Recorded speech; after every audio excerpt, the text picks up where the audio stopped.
Hey all, time for a bit more pillow talk. What do you say?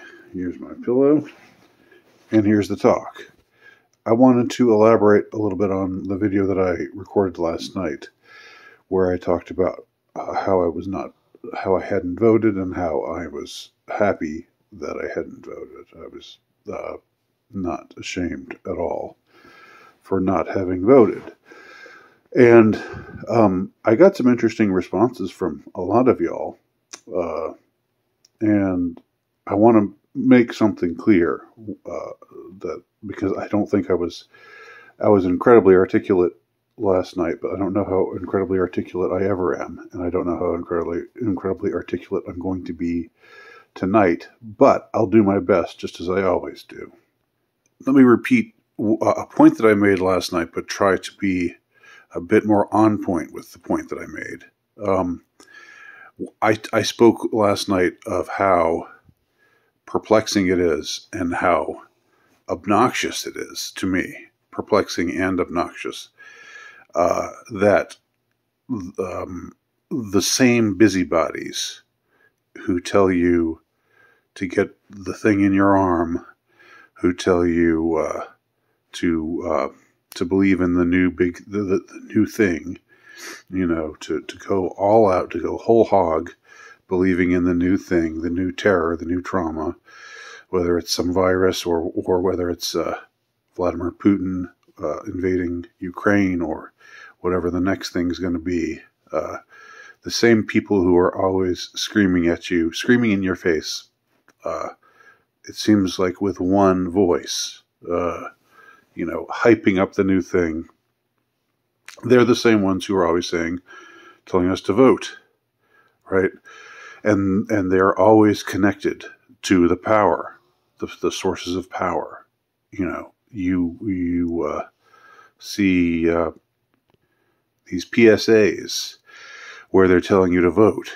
Why are they telling us to vote? What do they care if we vote or not?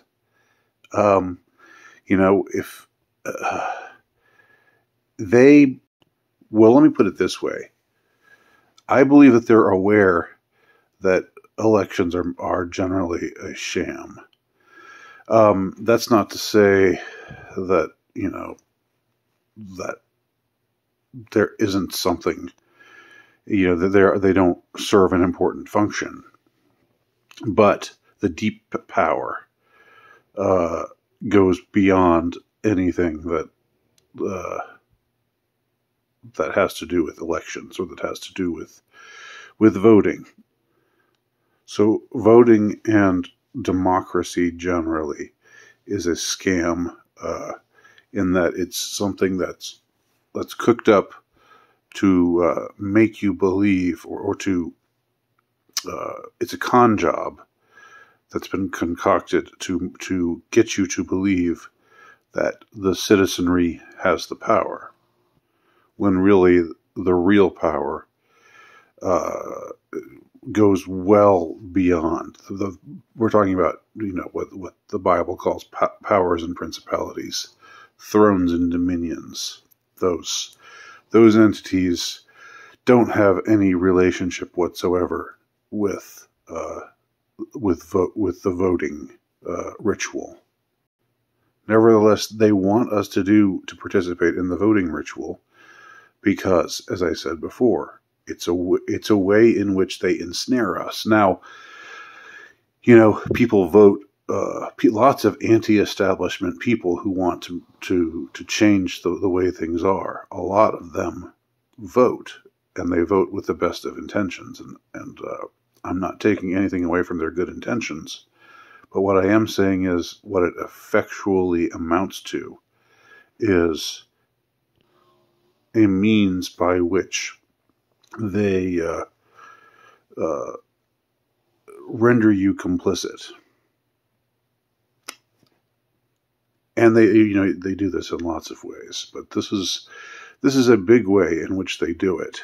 And if you don't believe me, if you think that this is just crazy talk, then answer me the question: why are they so sanctimonious, and why are they so relentless in telling us to vote?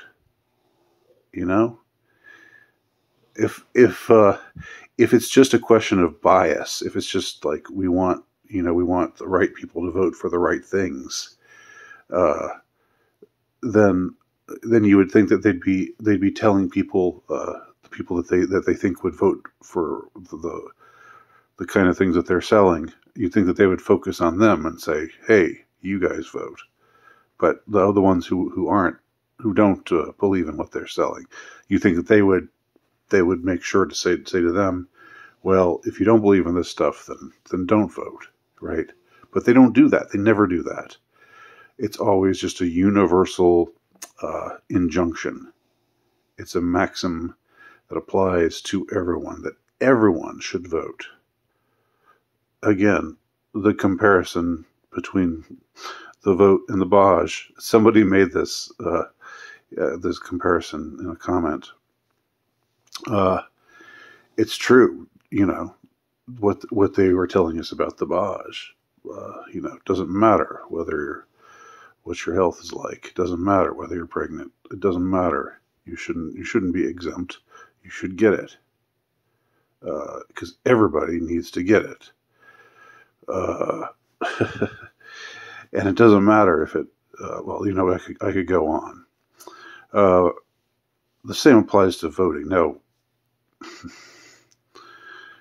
voting is not obviously doesn't involve them doing anything to your body, but does involve them doing something to your soul. Maybe the vote is like the Baj of the soul, and that when you take it, when you go into that room and pull that lever or push that button or however it's done, then you are injected with complicity. You are injected with culpability. Remember, this is how they function. They can't do anything without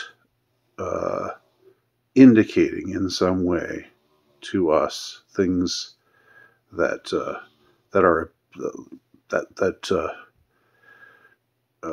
well, in the case of certain narrative accounts, in the case of certain official stories, let us say, and I've talked about this before, they throw in something absurd or several absurd things to the official story, like a passport falling out of an exploding airplane and landing on the streets of New York, and an FBI agent picking up that passport and seeing that it belongs to a terrorist, and that's how we get this is a story we're actually told, and we're expected to believe it. And people who buy into the official story of that particular event or other events, the fact that we don't use our discretion, that we don't use our critical faculties, our critical thinking faculties. They throw in absurdities like that because they need cover, cosmically speaking. I've talked about this before. I don't remember right now off the top of my head where I discussed this and what videos I discussed this in, but I know I've spoken about this before. But it seems to me it's like some cosmic law. They can't. They would have the resources to take something like 9/11 and make it airtight, absolutely airtight, so that nobody could be able to tell the discrepancies and the anomalies that render the official story absolutely ridiculous. They could do that, but they didn't. They don't do that. They didn't do that, and they don't do that for other stories either that are obviously false. Because when you make it so that there's something that people should know better, and we should know better.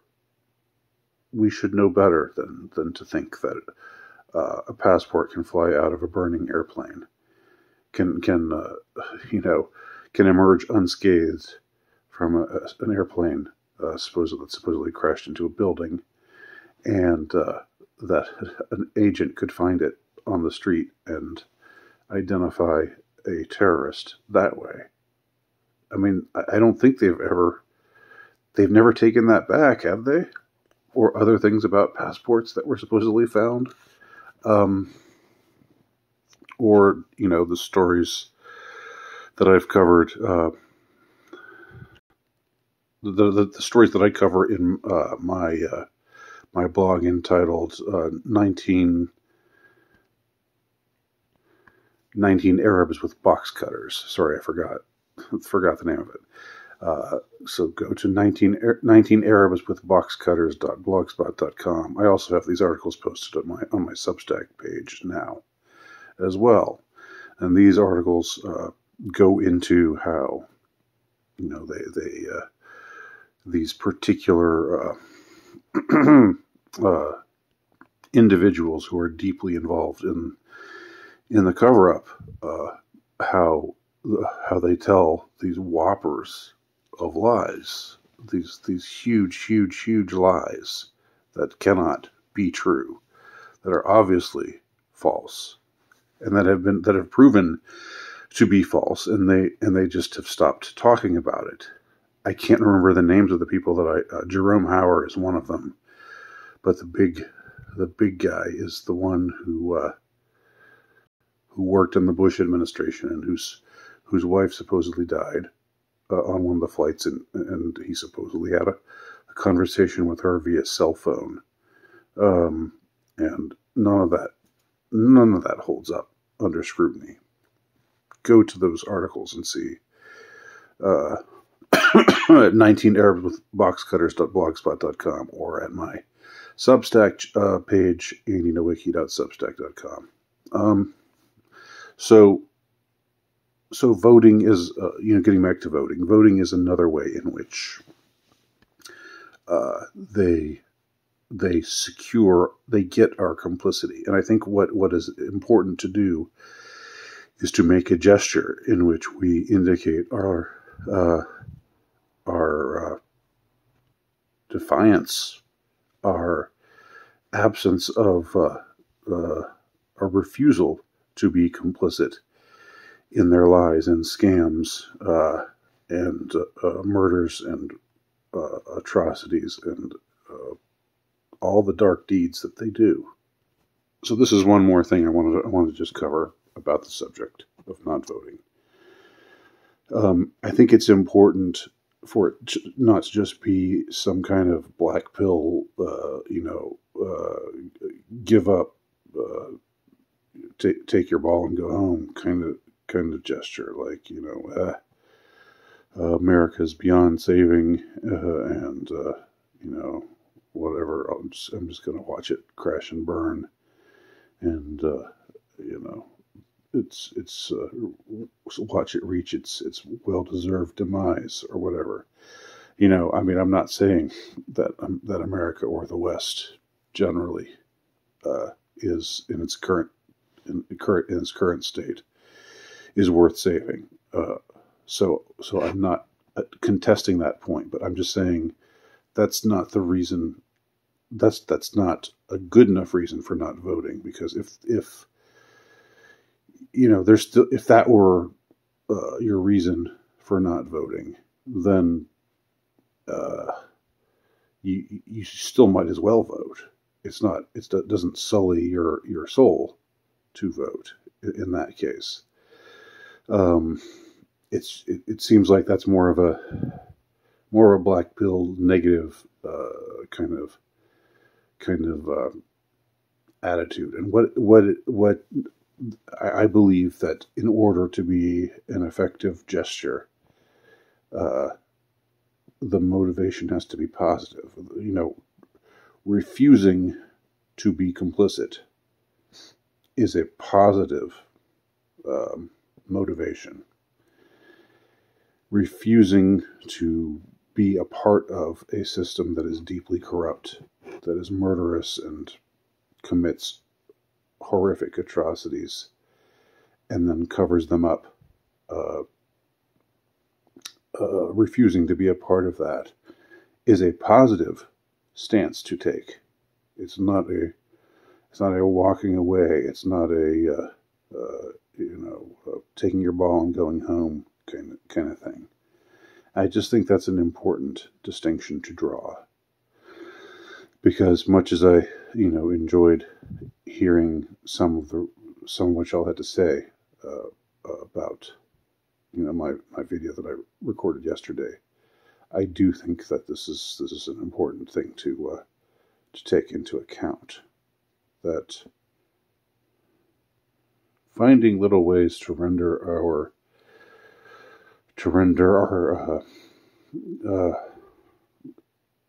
or to declare our to make a gesture, even if it's a small gesture, it's still a meaningful gesture. To gesture towards our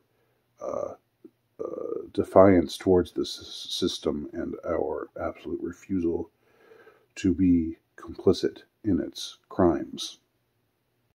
That is a positive thing. That is a good thing. That is a positive-minded way to approach it. So I just wanted to add that caveat, even though this caveat is longer than the original video in which I first made this point. When I spoke of this yesterday. And that's about it. So if you have any other thoughts, let me know. Let me know below. And talk to y'all soon. Thanks for watching.